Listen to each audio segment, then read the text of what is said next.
কখনো কি একদল মানুষ মিলে আপনাকে এতটাই তুচ্ছ অনুভব করাতে চেয়েছে যে আপনার কোনো কিছুতেই এরা সমর্থন রাখবে না? আমার অনেক বন্ধু ও শুভাকাঙ্ক্ষীর দল ইচ্ছা করেই আমার সামনে এমন টপিক তুলে যে ব্যাপারে আমার আগ্রহ ও আমার জ্ঞান দক্ষতা এদের চেয়ে হাজার মাইল বেশি।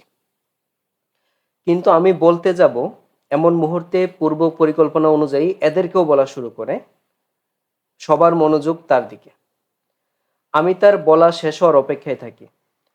তার শেষ হওয়ার পরে আমি বলতে চাওয়ার আগে অন্য কেউ শুরু করে না। আমি শুরু করতে চাইলে আরেকজন শুরু করে।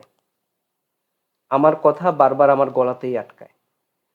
যখন এই মজাও একটু দুষ্প্রাপ্য লাগে, আমি কথা বলতে চাই না, তখন এরা সরাসরি আমাকে প্রশ্ন করে।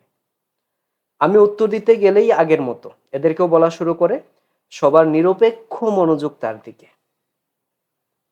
মাঝে মাঝে আমি দু এক বাক্য বলার পর কথার মাঝে এরা শুরু করে।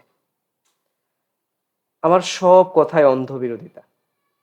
ওই একই হলো এবং এই দুটো কি এক হলো, এই টাইপের ফাঁকা বলি যখন যেটা তালের মনে হয়।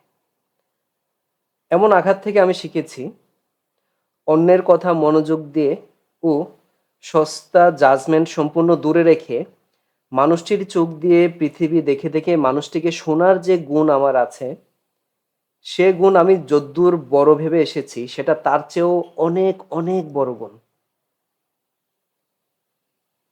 এটা কেবল একা দাঁড়িয়ে থাকে একটা গুণ না, বরং এই গুণ আমার ভেতরে ছোট বড় ধনী গরিব নির্বিশেষে সকল মানুষের প্রতি আমার ভালোবাসা, সম্মান, ধৈর্য ও নিরহংকার সহ আরো অনেক গুণের প্রমাণ।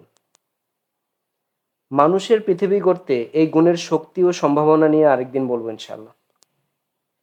এই গুণ দিয়ে আমি সে কারণ হই যে কারণে আরেকটা মানুষ নিজেকে ও নিজের অভিজ্ঞতাকে সমর্থিত ভাবে, তুচ্ছ না ভাবে।